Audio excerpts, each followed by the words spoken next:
Hello and नमस्कार दोस्तों। तो फिर से आपका इस यूट्यूब चैनल पर हार्दिक अभिनंदन एवं स्वागत है। तो आज हम एक नई प्रश्नमाला जो द्विघात समीकरण है उसके बारे में चर्चा करने वाले हैं। ठीक है, तो द्विघात समीकरण वो हम किस प्रकार हल करते हैं, उसमें हल करने की दो तीन विधियाँ हैं हमारे पास। एक तो गुणनखंड विधि है, एक सिद्धाचार्य विधि है और एक पूर्ण वर्ग बनाने की विधि है। उसे हम जो भी हमारे पास x का जो हम मान ज्ञात करेंगे, यदि कोई भी द्विघात समीकरण हो उसका हम मान ज्ञात करने वाले, चाहे वो किसी भी चर में हो। तो हमारे पास 4.1 है, उसमें हमें बताया गया है कि जांच कीजिए कि क्या निम्न द्विघात समीकरण है। कि हमें जो एक क्वेश्चन दिए गए हैं उसमें हमें जो चेक करके बताना है कि द्विघात समीकरण है या नहीं। द्विघात का मतलब उसकी घात 2 हो। समझ में आ गई बात? ठीक है, तो अब हम पहले क्वेश्चन पर चर्चा करते हैं। तो पहला क्वेश्चन हमारे पास इस प्रकार है। इससे पहले देखिए, द्विघात समीकरण अगर वो हमें पता ही है इस प्रकार का होता है। ठीक है, और इससे पहले हम प्रश्न नंबर 2 में बहुपद पढ़े थे। वो था पी एक्स बराबर है A X square plus B X plus C, मतलब किसी भी प्रकार एक हमारे पास था बहुपद। ठीक है, तो अब देखिए यहाँ पे कि हमें इसमें बताना है कि ये द्विघात के रूप का है या फिर नहीं, यानी x की घात हमारे पास कितनी आनी चाहिए, 2 आनी चाहिए। अधिकतम घात कितनी आनी चाहिए, 2। तो हम इसको चेक करते हैं। देखिए इसको हम किस प्रकार ओपन करते हैं। पहले आप देखिए हमारे पास सर्व समीकरण है। एक तो हमारे पास है a प्लस बी का होल स्क्वायर, वो क्या होता है a square plus 2ab plus कितना होता है b स्क्वायर। ठीक है, इसी प्रकार हमारे पास a माइनस बी का होल स्क्वायर, वो क्या होता है a square minus 2ab plus क्या होता है बी स्क्वायर। ठीक है, एक हमारे पास होता है a square minus B square, ये क्या होता है a प्लस बी होता है और a माइनस बी, आपको याद करना है। ठीक है, एक हमारे पास है a प्लस बी की घात 3, a प्लस बी की घात 3, इसका क्या होता है a की घात 3 प्लस b की घात 3 प्लस 3a स्क्वायर b और प्लस 3ab स्क्वायर। ठीक है, और a माइनस बी की घात का 3 वो क्या होता है a की घात 3 माइनस बी की घात 3 और माइनस 3a स्क्वायर b और plus 3a square a b square plus 3ab square होता है। ठीक है, ये आपको थोड़ा सा क्या है ध्यान में रखना है।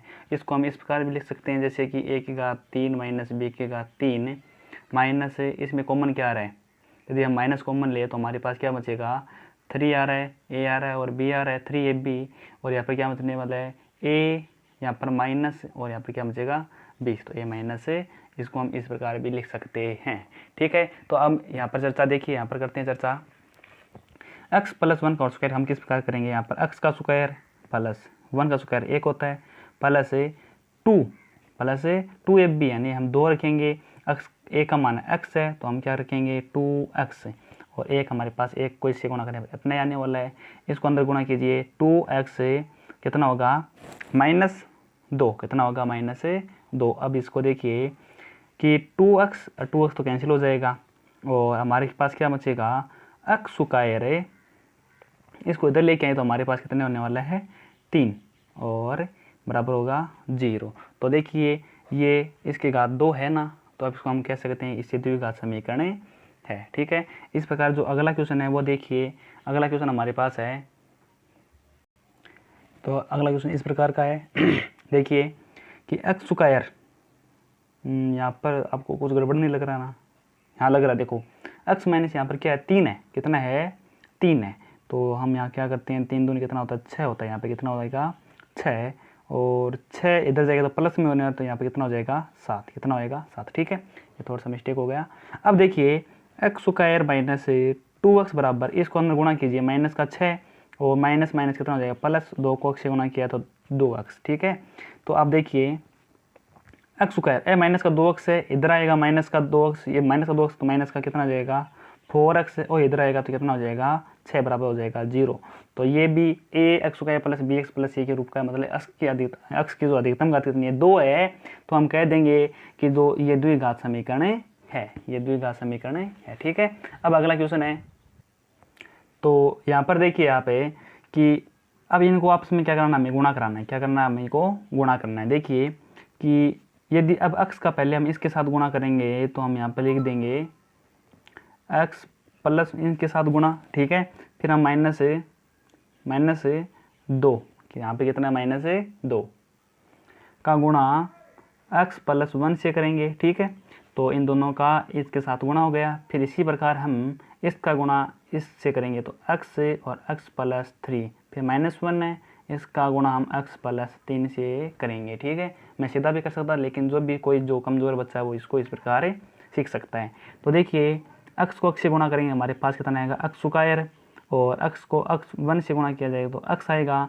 फिर -2 को x से गुणा करेंगे तो -2x, -2 को 1 से गुणा करेंगे तो -2 बराबर x को x से गुणा करेंगे तो x² है, x को 3 से गुणा करेंगे तो 3x और -x और -3, -x से गुणा -x, को 1 से 3 से गुणा करने पर -3। ठीक है, तो देखिए x² तो कैंसिल हो जाएगा।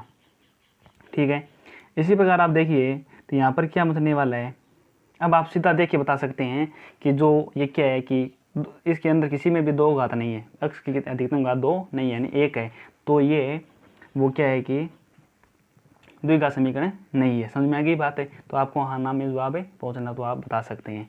या फिर हम थोड़ा सा इसको और हल करें तो क्या होने वाला है, यहाँ पर कितना बचेगा -x, यहाँ कितना बचेगा -2, यहाँ पर कितना बचेगा 3x में से x जाने पर कितना बचेगा 2x, और यहाँ पर -3। तो अब हम इसको इधर लेके जाएँ तो 3x कितना होएगा, 3x बराबर कितना होने वाला हमारे पास, अब ये इधर जाएगा 3, कितना बचेगा 1, 3x बराबर 1, या फिर हम इसको लिख सकते हैं 3x - 1 बराबर 0, कितना बचेगा 0। ठीक है, तो ये द्विघात समीकरण के रूप का नहीं है। अब हम जो 4 नंबर क्वेश्चन है वो हल करते हैं। वो देखिए किस प्रकार है। तो 4 नंबर क्वेश्चन हमारे पास ये है। अब देखिए हम इसको इसके अंदर गुणा कराते हैं।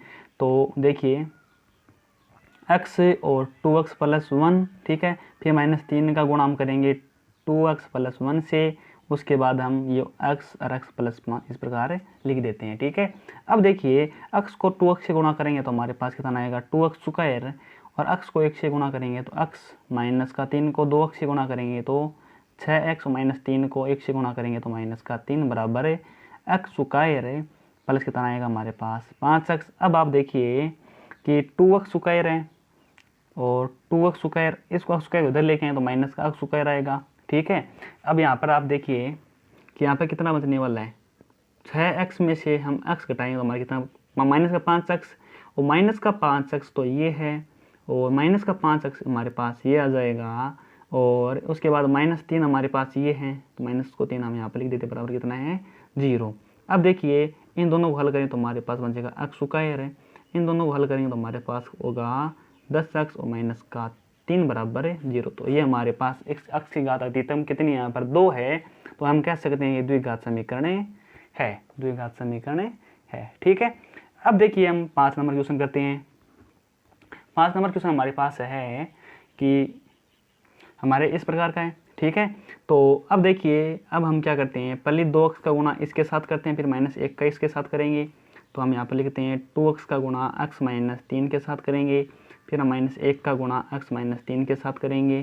ठीक है, बराबर फिर x का गुणा हम गुणा करेंगे x - 1 के साथ, फिर हम +5 का गुणा करेंगे x - 1 के साथ। ठीक है, तो यहाँ पर आगे देखिए मैं यहाँ पर करता हूँ इसको, 2x को x से गुणा करेंगे तो 2x² रहेगा, 2x को -3 से गुणा करेंगे तो -6x आने वाला है, फिर -1 को x से गुणा करेंगे तो -x, और -1 को -1 से गुणा करेंगे हमारे पास +3 बराबर x को x से गुणा करेंगे x² रहेगा, फिर x को -1 से गुणा करेंगे तो -x, और x फिर ये तो गुणा हो गया ना, फिर 5 को x से गुणा करेंगे तो हमारे पास +5 है, फिर +5 को -1 से गुणा करेंगे तो -5, कितना हो जाएगा -5। अब आप देखिए कि यहाँ पर 2x² है, ये इधर आएगा तो कितना होएगा -x²। अभी आप देखिए कितना है -7x हो जाएगा, और यहाँ पर देखिए इसको हल कीजिए, 5x में से x घटाने में कितना बचेगा 4x, और 4x इधर आएगा तो माइनस में कितना हो जाएगा 4x।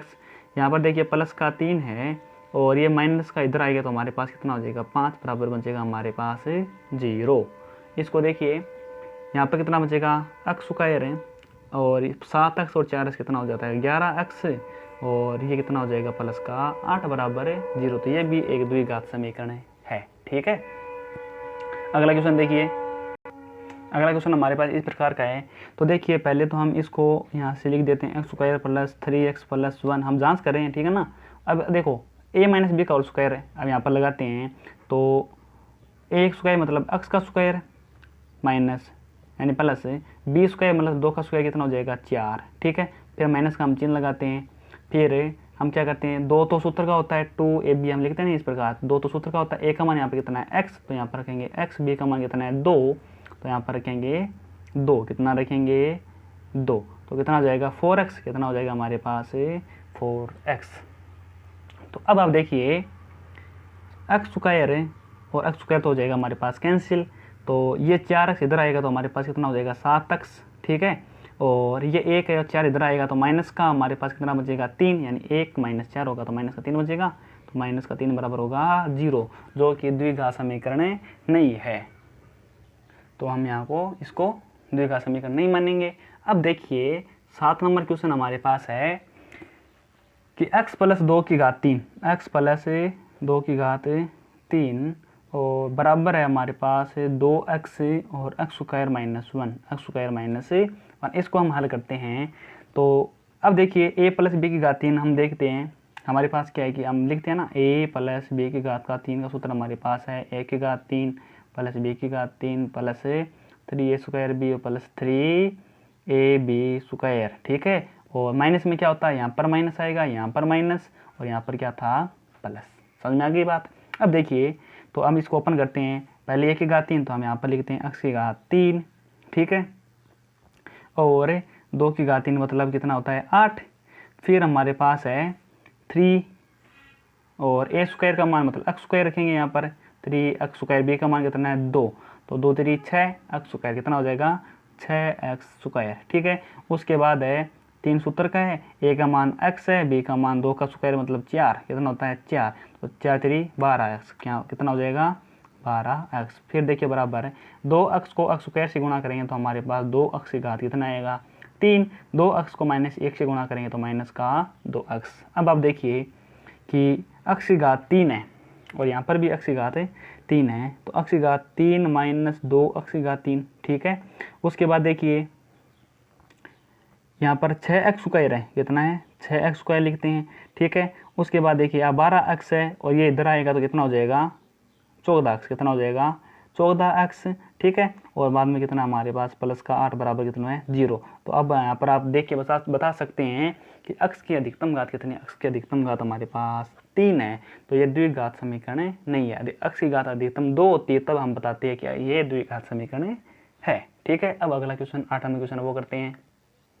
8 नंबर क्वेश्चन हमारे पास इस प्रकार का है। तो देखिए पहले तो इसको तो हल करने की कोई ज़रूरत नहीं है, तो हम इसको तो सीधा रख देते हैं 4x² माइनस x प्लस 1, इसको ओपन करते हैं। इसमें क्या है कि x की घात 3 माइनस 2 की घात 3 कितनी होती है भाई 8, कितनी होती है 8, ठीक है। फिर माइनस का चिन्ह लगाते हैं, माइनस चिन्ह है ना यहाँ पर, फिर 3a²b, तो यहाँ पर 3 लगेगा, a² का मान कितना है, a का मान कितना है x, तो यहाँ पर लगेगा x², b का मान कितना है 2, तो इसको हम गुणा करते हैं 2 से, तो 3 दूनी 6, कितना हो जाएगा 6x²। अब देखो यहाँ पर आप बोलेंगे माइनस का 2 है, नहीं, तो इसको हल करने पर हमारे पास डायरेक्ट माइनस है, तो इसलिए हम माइनस का 6x² लिखते हैं यहाँ पे, ठीक है।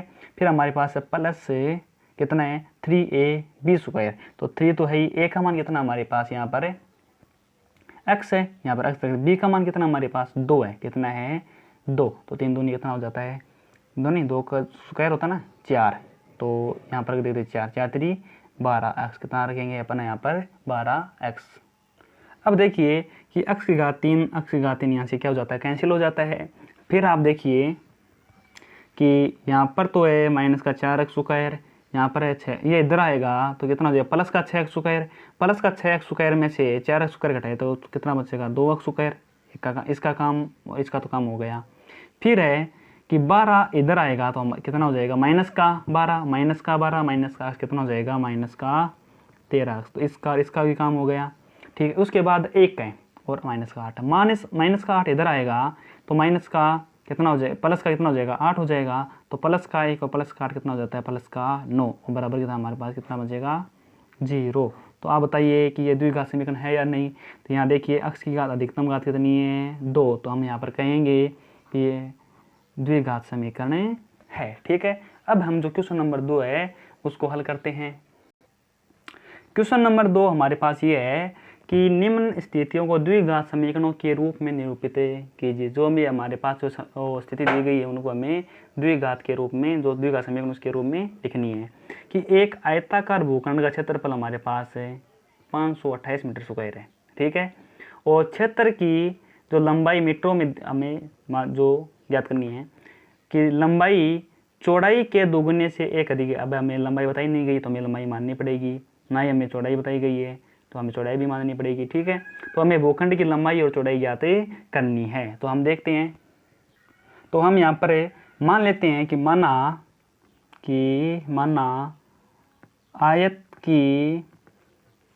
आयताकार भूखंड है ना, तो हमने मान लिया कि आयत की लंबाई हमने मान ली x मीटर है। कितनी है भाई? x मीटर है। और चौड़ाई हमने मान ली y मीटर है। कितनी है हमारे पास? y मीटर है। ठीक है, अब देखिए हमें बताया गया है कि जो क्षेत्रफल भी दिया गया है, तो हम यहाँ पर पहले लिख देते हैं कि आयत का क्षेत्रफल क्या होता है भाई? क्षेत्रफल होता है लंबाई गुणा चौड़ाई, तो हमें x गुणा y लिख देते हैं। ठीक है, अब हमें एक बात और दी गई है कि हमें दिया है कि जो क्षेत्रफल है वो कितना 528 मीटर स्क्वायर है, और हमने ज्ञात किया है ये, तो ये दोनों क्या है? बराबर होंगे। तो प्रश्नानुसार हम यहाँ पर लिख देते हैं, प्रश्नानुसार जो एक्स वाई है वो क्या होगा? 528। कितना होगा? 528। ठीक है, इससे पहले हमारे पास एक कंडीशन है वो हम भी यहाँ पर लिख देते हैं। देखिए इसमें बताया गया जो लंबाई है, ये जो लंबाई वो कितनी है? x है। तो यहाँ पर x है वो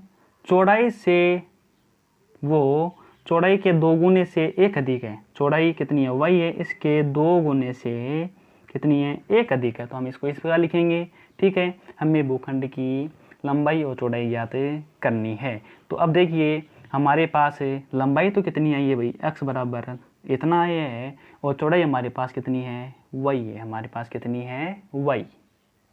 तो अब हम यहाँ पर लिखते हैं कि आयत का क्षेत्रफल क्या है?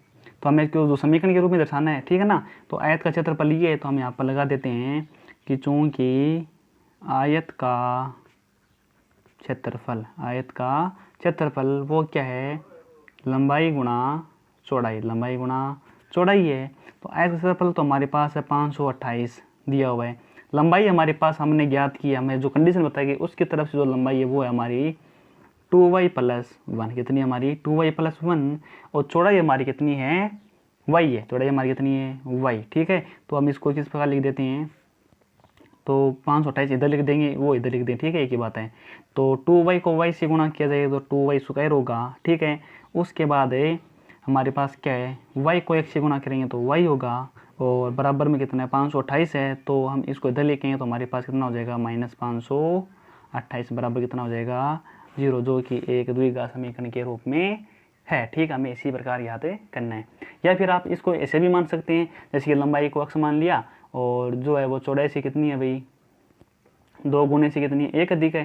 तो हम इसको इस प्रकार भी लिख सकते हैं। ठीक है, तो यहाँ पर लंबाई जो भी हमें x के पद में माना जो भी, ठीक है, तो हम यहाँ पर लिख देते हैं लंबाई कितनी है? हमने माना भाई x है। ठीक है, और चौड़ाई कितनी आई थी भाई? वो यहाँ पर रख देंगे। ठीक है, अगला क्वेश्चन हमारे पास है कि 2 क्रमागत धनात्मक पूर्णांकों का गुणनफल कितना? 306 है। तो हमें पूर्णांकों को ज्ञात करना है। 2 क्रमागत होना चाहिए, तो हम देखो 2 क्रमागत धनात्मक पूर्णांक लेते हैं। तो हम यहाँ पर मान लेते हैं कि माना पहला धनात्मक पूर्णांक तो हमारे पास कितना है?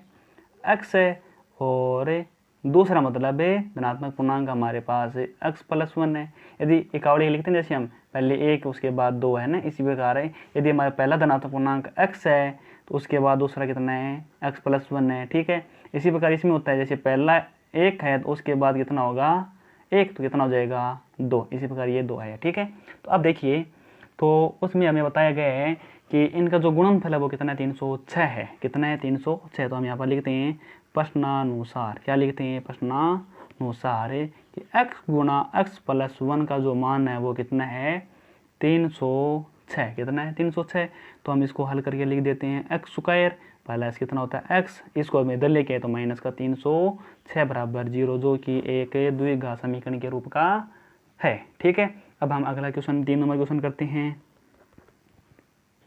3 नंबर क्वेश्चन में हमें बताया गया है कि रोहन की माँ उससे 26 वर्ष बड़ी है। अब हमें रोहन की आयु को नहीं पता और उनकी आयु यानी वर्षों में का गुणनफल अब से 3 वर्ष पश्चात 360 हो जाएगा, यानी कि 3 साल बाद में रोहन और रोहन की माँ को जो गुणनफल है आयु को वो कहते हो जैसे 360 वर्ष। ठीक है, और हमें रोहन की वर्तमान आयु क्या करनी है, ज्ञात करनी है। तो पहले हमें वर्तमान आयु हम मान लेते हैं। तो हमने माना किसकी, रोहन की है ना, रोहन की वर्तमान आयु कितनी है, x वर्ष है। कितनी है, x वर्ष है। और माँ की वर्तमान आयु उसमें बताया गया है कि वो 26 वर्ष बड़ी है। ठीक है ना, तो कितनी हो जाएगी x प्लस 26 वर्ष। ठीक है, अब देखिए कि 3 वर्ष पश्चात या 3 वर्ष बाद में हम क्या करते हैं कि रोहन की आयु कितनी हो जाएगी भाई। मैं यदि आज 5 साल का हूँ तो 3 वर्ष बाद कितना का हो जाऊँगा भाई, कितना हो जाऊँगा बताइए। रोहन की आयु कितनी हो जाएगी 3 वर्ष बाद, x प्लस 3 तो मैं 8 साल का हो जाऊँगा ना, तो x प्लस 3 वर्ष। उसके बाद आप देखिए कि माँ की आयु कितनी हो जाएगी भाई, माँ की आयु वो कितनी हो जाएगी, वो आज यदि x प्लस 26 वर्ष की यानी तो x प्लस 26 वर्ष की आज है तो 3 वर्ष बाद में वो और अधिक बड़ी हो जाएगी। ठीक है, तो हम इसको थोड़ा सा x प्लस कितना लिख देंगे 29 वर्ष लिख देना। ठीक है, तो हम इसको इस प्रकार लिख सकते हैं। फिर उसने बताया है कि 3 वर्ष पश्चात है उनकी जो आयु का जो गुणनफल है वो कितना है 360 हो जाएगा। कितना हो जाएगा 360। अब हम लिखते हैं प्रश्नानुसार, क्या लिखते हैं प्रश्नानुसार। तो इनका जो आयु का जो गुणनफल यही तो है, आयु तो ये, तो x प्लस 3 और x प्लस 29 बराबर कितना है 360। कितना हो जाएगा 360 हो जाएगा। तो अब देखो हम इसको हल करते हैं। x को x से गुणा करेंगे x स्क्वायर। ठीक है, फिर x को 29 से गुणा करेंगे तो 29x, फिर 3 को x से गुणा करेंगे तो 3x, 3 को 29 से गुणा करेंगे 29 कितना होता है 87 बराबर 360। अभी देखिए x स्क्वायर है 29x और 3x कितना होता है भाई, कितना हो जाएगा 32x। ठीक है, और ये इधर आएगा तो हम क्या करेंगे 360 में से 87 यानी माइनस का होगा 360 है, इसको घटाएंगे तो कितना बचेगा हमारे पास है, कितना बचने वाला है 223 क्या, 10 में से 8 गया 3 और 5, 15 में से 8 गया 7 और 2, 273 है ना, 273 बचेंगे। ठीक है, तो यहाँ पर ये माइनस है तो यहाँ पर माइनस का 273 यहाँ पर बचने वाला है। तो ये भी देखिए एक आप द्विघात समीकरण के रूप का है। ठीक है, अब हम एक क्वेश्चन और करते हैं, उसके बाद हमारी 4.1 पूर्ण हो जाएगी। 4 नंबर क्वेश्चन में है कि एक रेलगाड़ी, अब देखो रेलगाड़ी सवाल बहुत आपकी किताब में, तो एक रेलगाड़ी 480 किलोमीटर की दूरी समान चाल से तय करती है कि जो भी निर्धारित दूरी यानी कुल दूरी है वो कितनी 480 किलोमीटर। ठीक है, यदि इसकी चाल 8 किलोमीटर प्रति घंटा कम होती है, क्या होती है कम होती है, यानी पहले ही तो हमें पता ही नहीं है 8 किलोमीटर तो कम कर दी, हम उसको मान लेंगे चलो ठीक है, तो वह उसी दूरी को तय करने में 3 घंटे अधिक लेती है। हमें रेलगाड़ी की चाल ज्ञात करनी है। देखिए हमें जो मेन चाल उसको पता नहीं है तो हम उसको मान लेते हैं। तो हमने मान लिया कि माना रेलगाड़ी की चाल कितनी है भाई x किलोमीटर प्रति घंटा है, और दूरी यहाँ पर कितनी है, दूरी हमें दी गई है 480 किलोमीटर। कितनी दी गई है 480 किलोमीटर। पहले आप देखिए तो इतनी दूरी तय करने में इस चाल से तो उसको कितना समय लगेगा, तो यहाँ पर हम समय ज्ञात करते हैं। तो समय यहाँ पर कितना लगेगा, दूरी बराबर क्या होता है हमें पता है, तो चाल बराबर होता है दूरी बटा समय। क्या होता है दूरी बटा समय। तो देखिए तो हमें समय ज्ञात करना है, तो समय यहाँ पर आएगा तो चाल नीचे चली जाएगी। दूरी यहाँ पर कितनी है 480, कितनी है 480, और चाल कितनी है x, कितनी है x, तो हमारे पास 480 बटा x घंटा आ जाएगा। ठीक है ना, तो हमारे पास ये घंटा है। ठीक है, तो अब आप देखिए वो बोल रहा है कि 8 किलोमीटर, यदि उसकी चाल 8 किलोमीटर कम होती तो हम यहाँ पर लिखते हैं, यदि रेलगाड़ी की चाल है, यदि रेलगाड़ी की चाल 8 किलोमीटर प्रति घंटा कम होती, ठीक है ना। तो कम होती तो हम क्या लिखेंगे इसको, x माइनस 8 किलोमीटर प्रति घंटा, इस प्रकार लिखेंगे, ठीक है। और कम होती तो दूरी तो वही जो दूरी है वही तय करेगी, ठीक है।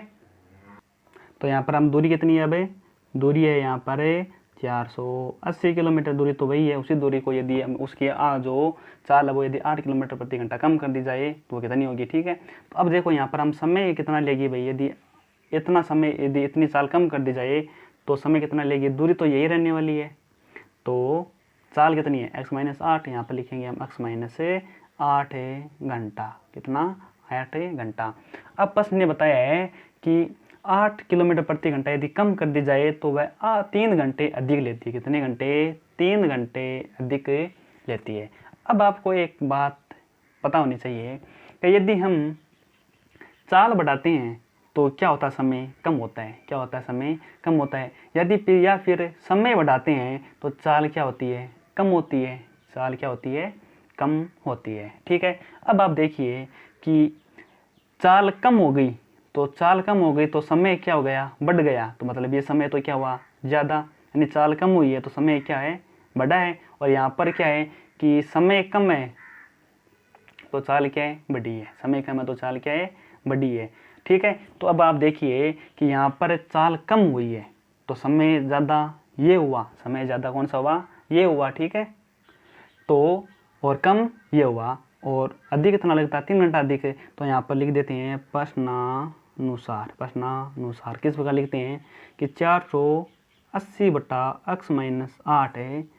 यदि हम इसमें से घटा देते हैं 480 बटा x तो हमें पता चल जाता है कि वो कितना ज़्यादा लगा, और प्रश्न ने बोला है कि 3 घंटा ज़्यादा लगा, ठीक है। तो ये ज़्यादा दोनों ज़्यादा क्या हो जाएंगे, बराबर हो जाएंगे। तो अब इसको हम हल करते हैं, वो देखिए किस प्रकार हल करेंगे। हमें तो बस वो क्या है कि समीकरण के रूप में लिख के दिखाना है। अब देखिए तो यहाँ पर क्या होने वाला है, तो हम इसका क्या लेते हैं, जैसे एलसीएम ले लेते हैं। जैसे लघुत्तम लेते हैं तो हमारे पास लघुत्तम आता है x माइनस 8 गुणा x। तो इससे ये कट जाए तो ये बचेगा, इसको इससे गुणा करेंगे तो हमारे पास होगा 480x माइनस, इससे ये कैंसिल हो जाएगा तो ये बचेगा। तो x माइनस 8 का गुणा हम करेंगे 480 से, बराबर हमारे पास होगा 3। कितना होगा, 3। तो अब इसको हम थोड़ा हल करते हैं, वो देखिए। इसको यदि हम हल करें तो क्या होगा, 480x माइनस 480x कितना हो जाएगा, 480x, ठीक है। फिर माइनस माइनस कितना हो जाएगा, प्लस। तो हम प्लस करेंगे, और प्लस को 400 पर जो 8 है उसको हम करेंगे 480 से गुणा। तो इसको हम गुणा करें तो हमारे पास कितना, 8 घंटा 64 है, और 6 8 जो 32 ऐसे कितना होता है, 38, ठीक है। और एक शून्य, तो हमारे पास है 3840, ठीक है। और बट्टा में हमारे पास है x को x से गुणा किया जाए तो हमारे पास क्या होने वाला, x स्क्वायर और माइनस का 8x बराबर होगा 3। कितना होगा, 3। अभी आप देखिए कि 480x ये कैंसिल हो जाएगा ना, प्लस का और माइनस का, तो हमारे पास बचने वाले हैं 3840, और बराबर कितना बचेगा भाई, 3 को ये गुणा हो जाएगा ना, तो 3 into x square minus 8x।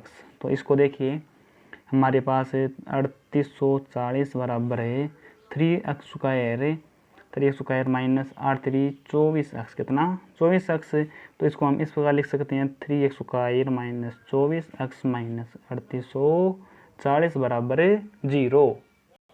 तो ये भी हमारे पास एक द्विघात समीकरण के रूप का ही आया है, ठीक है। तो ये हमारा जो 4.1 है वो प्रश्नमाला पूरी हो गई है, ठीक है। यदि आपको वीडियो पसंद आया है तो इसको लाइक करना, शेयर करना, और आप चैनल पर नए हैं तो इसको सब्सक्राइब जरूर करना, ताकि हमारा हम जो वीडियो डालें आपको नोटिफिकेशन आपके पास पहुंच जाए। आज के लिए इतना ही, धन्यवाद।